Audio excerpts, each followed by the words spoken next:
Hey there, welcome to day 18 of our Get Up and Go Challenge, our 40-day, 40 days of our Get Up and Go Challenge. We're almost halfway there already, which is sort of amazing. We're past the third of, actually more than a third of waypoint, so we're almost halfway there. And today, we're going to go through, for the third time, our SOAP process, right? And SOAP, with our SOAP process, S stands for story. Now, yesterday our challenge was to pick an area. Let me grab my little handy dandy chart, which is really bad. I'm sad and sorry that I haven't redone it.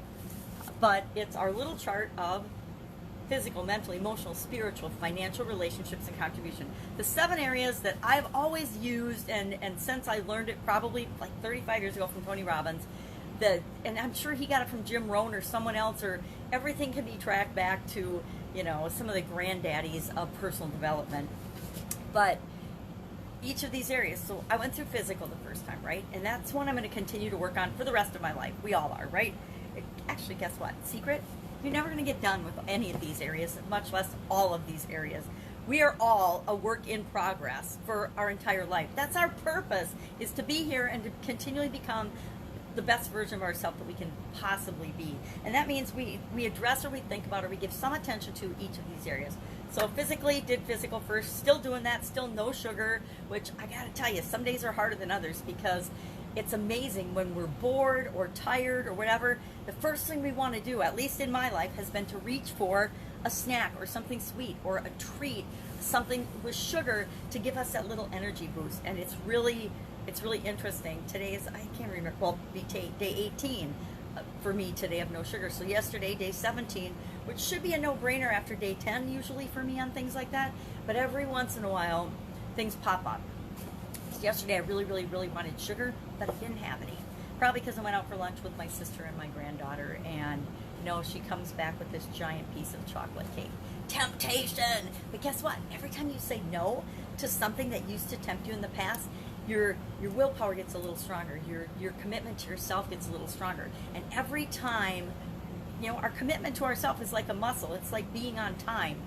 If we commit to something and we just, every time we're on time, we give ourselves a little positive reinforcement, and we prove to ourselves, hey, I can be on time all the time. Why do I give that as an example? Because that used to be a terrible one for me. When I was raising my kids, I was late for everything except work-related things. But any family-related event or thing, oh my gosh, they would actually, my family actually started telling me that we were going to do things an hour early so that I would be there on time with my kids. And we could actually eat dinner for a holiday at a decent time, which is terrible, because to me, work, I would never be late for a meeting or anything. It was very important to me to always be on time, and really on time meant early, right? On time was always a minimum of 5 to 10 minutes early. So we pick an area of our life we're going to work on. Did physical, we'll continue to work on that. The second time around through our SOAP model, I use a financial example, which I am still continuing and building on and creating. I'm actually creating something with one of my favorite people in the whole wide world. So that should be really exciting. I mean, I'm actually excited and fun about that. And then today, yesterday decided I would do relationships. And I will tell you, this one actually woke me up in the middle of the night, and I was thinking about it for hours. And I haven't done that for anything for actually a really long time. Most people are losing sleep during the COVID virus and all the trauma and drama and things that are going on in our world.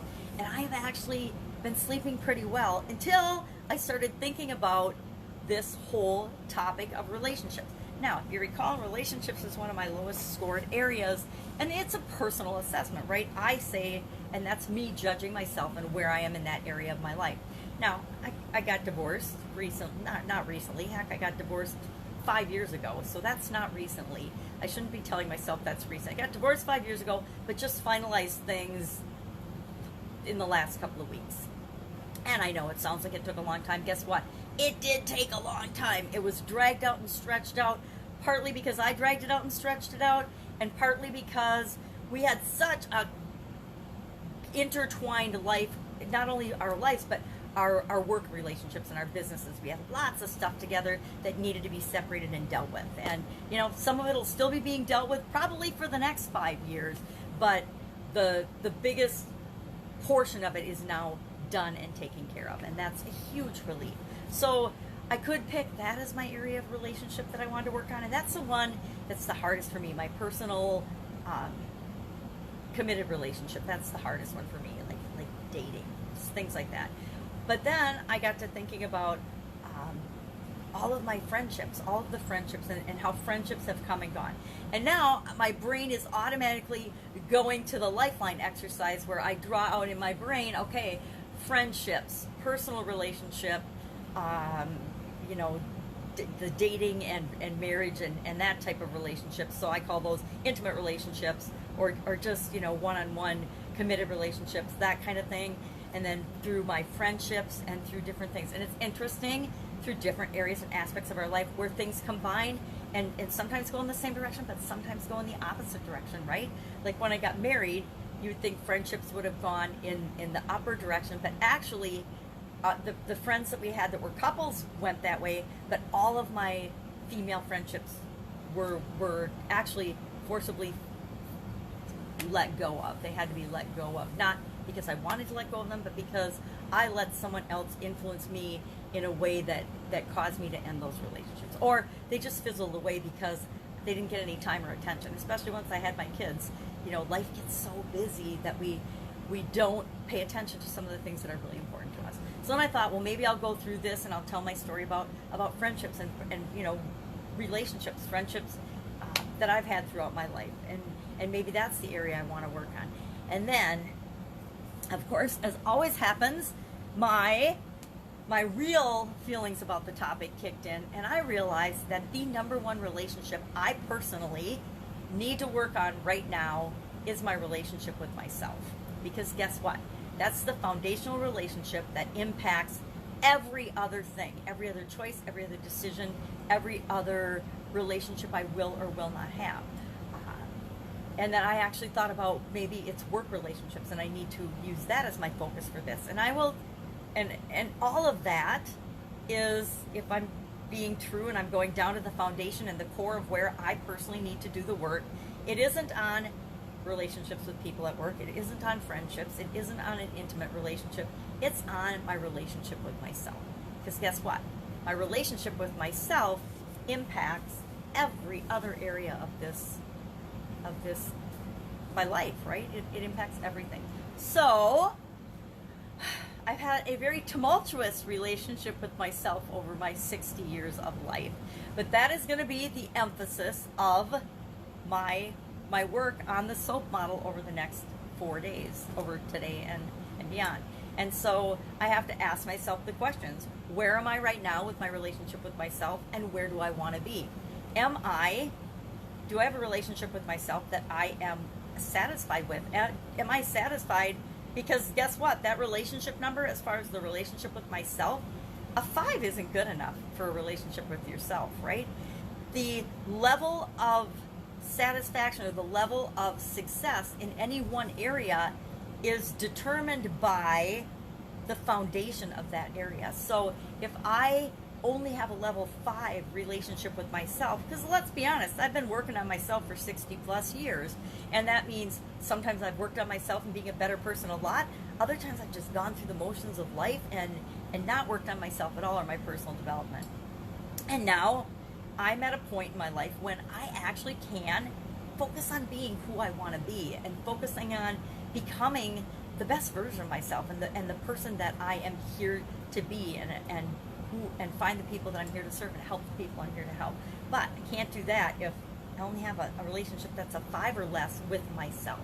And the level of that whole relationship category will never go any higher than the relationship I feel like I have with myself. Therefore, that is going to be the area that I work on over the next 4 days, and probably for the rest of my life, right? Because I'm going to need to work on it for the rest of my life. But I'm going to actually pay attention to it, concentrate, and do some things to impact that, to exponentially move me in the direction I want to go, so that I can raise my relationships in all of the other areas of my life. So that's where I am now. I guess now I'm probably at a 5 or less, right? Now, this is, again, with me doing lots of work over 60 years, lots of personal development stuff.